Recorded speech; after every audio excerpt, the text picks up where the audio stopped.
Imagine a man whose name alone could make entire cities surrender before a single arrow was fired.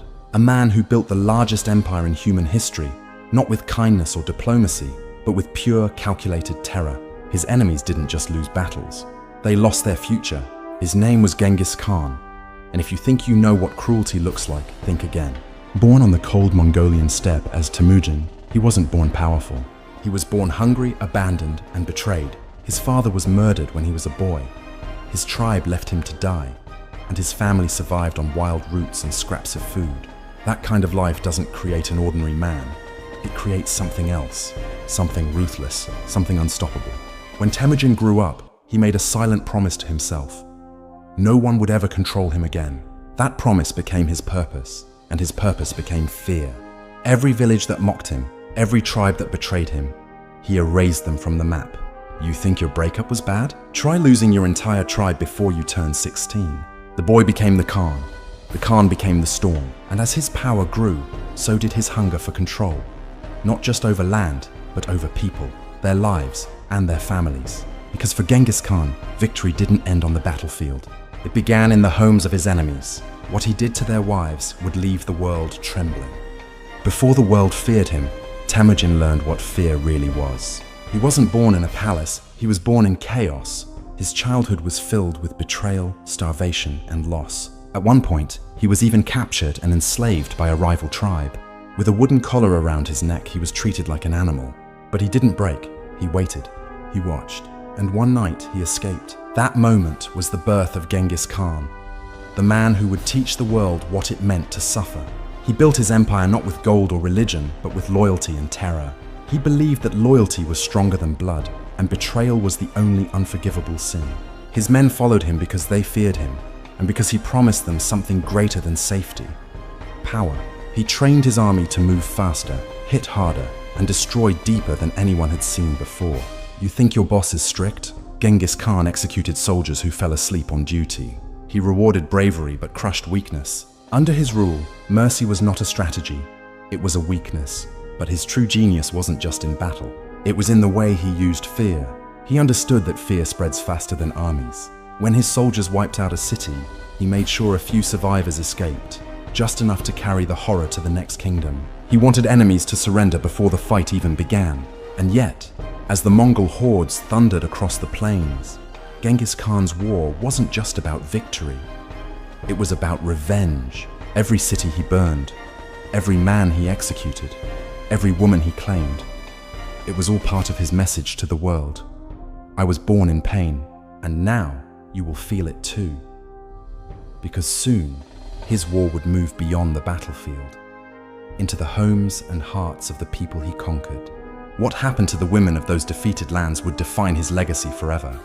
The world had never seen an army like this. The Mongol warriors rode like ghosts, fast, silent, and merciless. They could travel hundreds of miles without stopping, carrying dried meat under their saddles and drinking horse blood when water ran out. Sounds extreme. For them it was normal, because under Genghis Khan, survival wasn't a choice. It was law. His army wasn't huge at first, but what they lacked in numbers, they made up for in fear. Every battle was a performance of horror. Villages that surrendered were spared. Those that resisted were erased from history.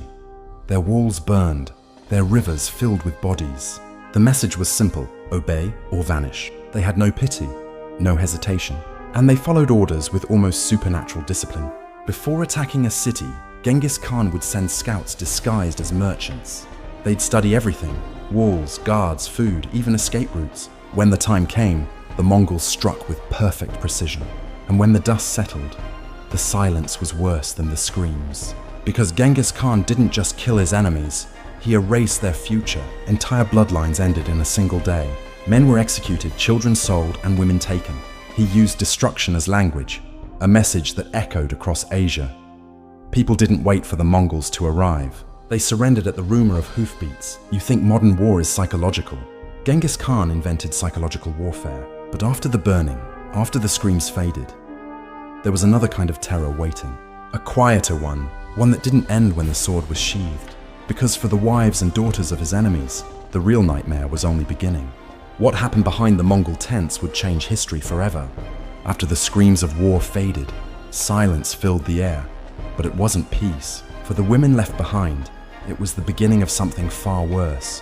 When Genghis Khan conquered a kingdom, the men were executed, and the women were claimed as part of his victory.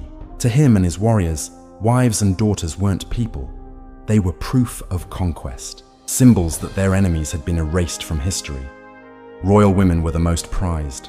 Some became forced brides or concubines. Others were enslaved or traded to seal alliances. Persian chroniclers wrote of queens who once commanded palaces, now serving the men who burned their homes. Chinese records spoke of entire royal families taken as spoils of war. For Genghis Khan, this was power in its purest, most brutal form. Domination not only of land, but of legacy. By taking their wives, he made sure no man, no bloodline, could ever rise against him again. And yet, there's a dark irony here. Inside his own empire, Mongol women were powerful. Genghis Khan believed that strength, not gender, earned respect.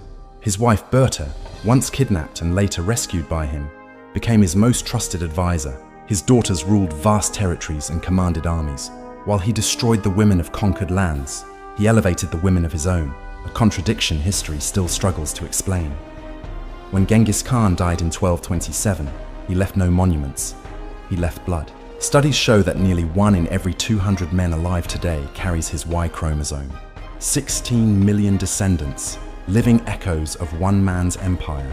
His legacy wasn't carved in stone, it was written into human DNA.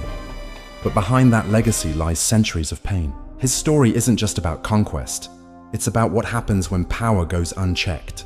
You can kill a man, but not the fear he leaves behind. Genghis Khan ruled through terror, and even today, his name still commands it. History reminds us